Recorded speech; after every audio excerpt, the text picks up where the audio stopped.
Hello, fellow rejects, and welcome to More Than Audio, because just isn't enough. I am your host, Zeke Fowler. And I am Kota. The other one. Yes. Today, we don't have a big a podcast as normal, which I'm probably thinking you're all gonna love. So, let's get right into things to look out for. What's our first thing to look out for? Well, I'll tell you our first thing to look out for. Garage Pro TV, a YouTube channel that does independent tokusatsu shows, is making another independent tokusatsu film. Yep.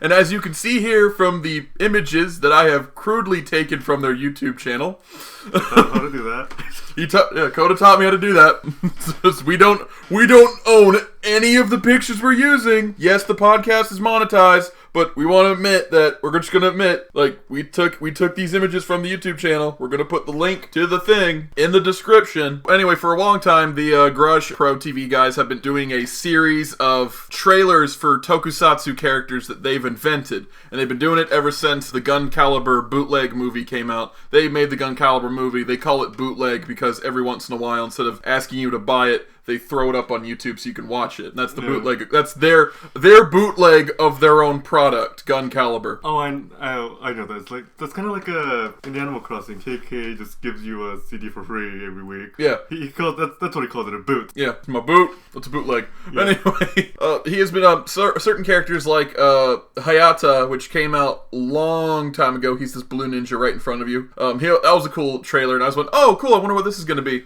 And then they have images of. And then later down the line, he's done a bunch of other tokusatsu heroes. Most recently, he has done Suzuka, who's this cool Phoenix-themed guy. And both of those characters, Hayata and Suzuka, are part of Ninja Wars, which I don't know what the fuck anything is about. I know it's going to be filmed in this one area in Kyoto? Kyoto? I don't know the specifics either. I know. The best bet is Kyoto. That's the one place where all the traditional stuff is. Yeah, that's where you'd want to film a ninja movie. Yeah. So, looks like it's Kyoto. I don't know. It was more of an action teaser, a bit of a sizzle reel. It's what you do for tokusatsu. You show off the character, and you show off the action conflict. Story comes from actually viewing the thing. Right. And it looks really cool. And I'm a big supporter of this guy, and I'd like you to support him too. So, in the description, we got the link to the trailer. Check out his channel, subscribe to his channel, he's really cool. And moving on from the independent side of filmmaking to the motion picture, big stuff, important people, Marvel Netflix side of filmmaking is the new Luke Cage trailer. The full trailer for the show has come out. You get to see a lot of things. You said look like you're about to say something.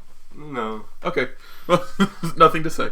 But anyway, you see a lot of cool things like Luke Cage getting his powers and an awesome reference to some accoutrements that are usually accompanied with his costume being a metal tiara and two gauntlets that are usually on his wrists. That was part of him getting his unbreakable skin procedure, which is really cool. We see Cottonmouth, a much more realistic looking Cottonmouth, where before Cottonmouth looked like an elderly black snake man from a blaxploitation movie.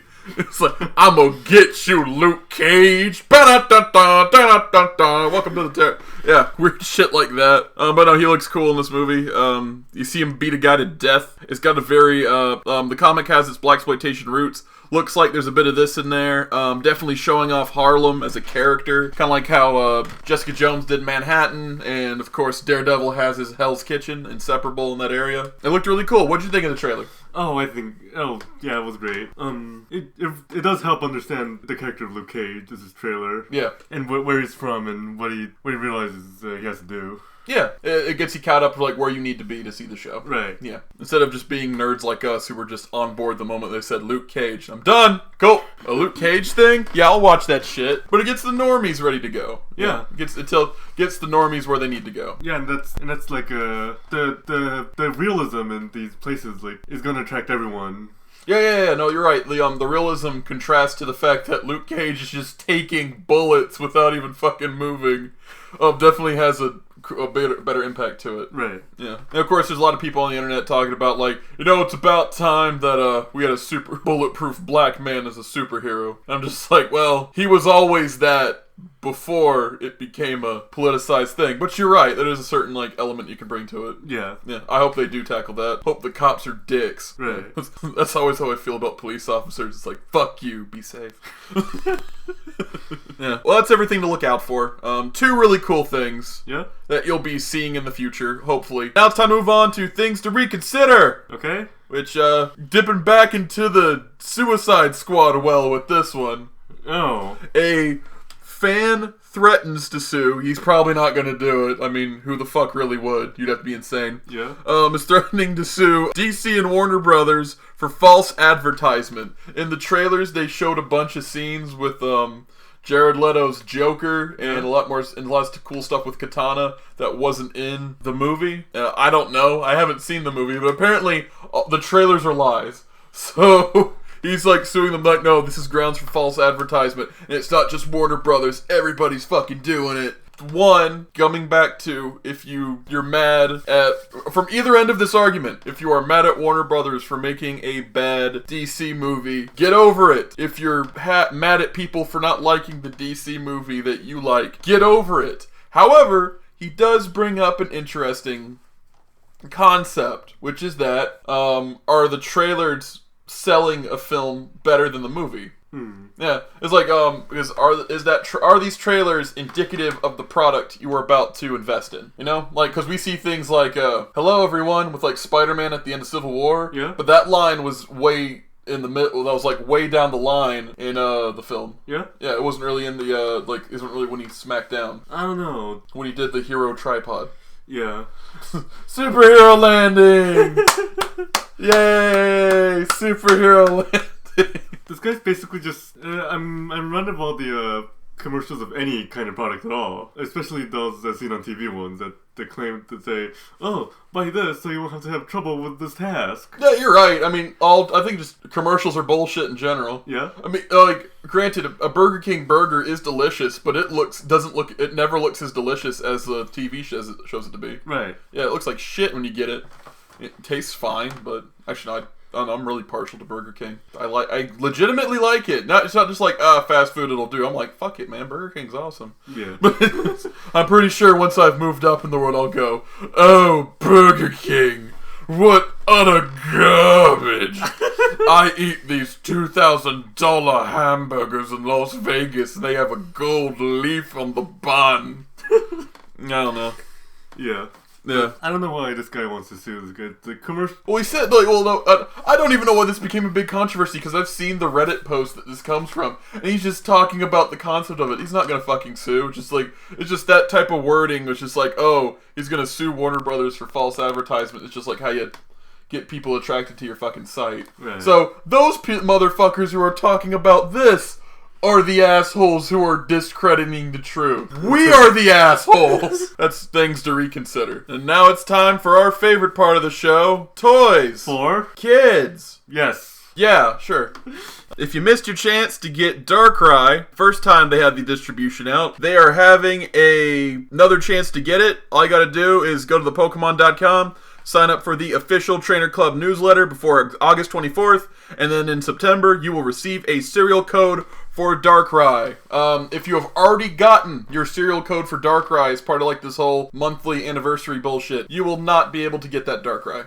You won't need it anyways. Yeah, because you already have a fucking Darkrai. Yeah. I think I have a Darkrai. I know I have a Darkrai. I got him in both the games. Yeah, oh, fucking got a Darkrai. I don't know, Darkrai's neat. If you have the Darkrai came in the code, you have to pick up a card at a GameStop. So if you have that, then you know. Yeah, that's what they're talking about. Okay. Oh, I don't know. It's like, why the fuck didn't they just do what Shaman did? Like, because Shaman was also part of the card thing, and it was just like, oh, did you miss Shaman? Here's it free on the internet.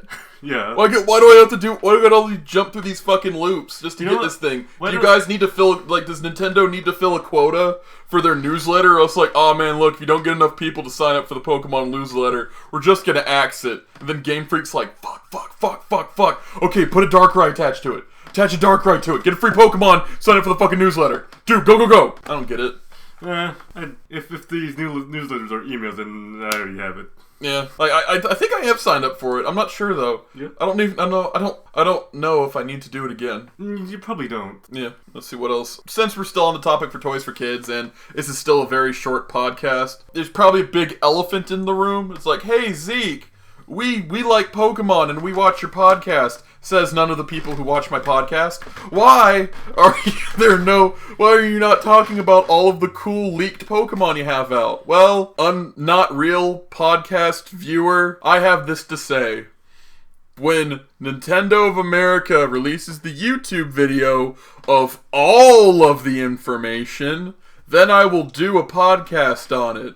If I just get bits and pieces, I'm doing some of it then, and then all of it later, instead of just doing it all in one go. And then I'm using the Japanese names for these Pokemon that you don't give a fuck about, and then you're just like, oh, I can't pronounce that word, I don't even know what the image is in my head. Well, the moment that this Sandcastle motherfucker is called Sandcastler, then you know you're Cold Tony, so it's all good. You know, for times like those, you have me. I do have you. You're right. As a Japanese speaker right next to me, but that's too much work on my end.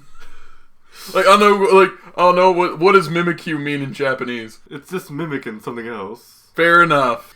Well, everybody, I believe this is the shortest version of this podcast you will ever see. And cool, we're done here. Yes, I think we're done. Yeah, half day of work. High five.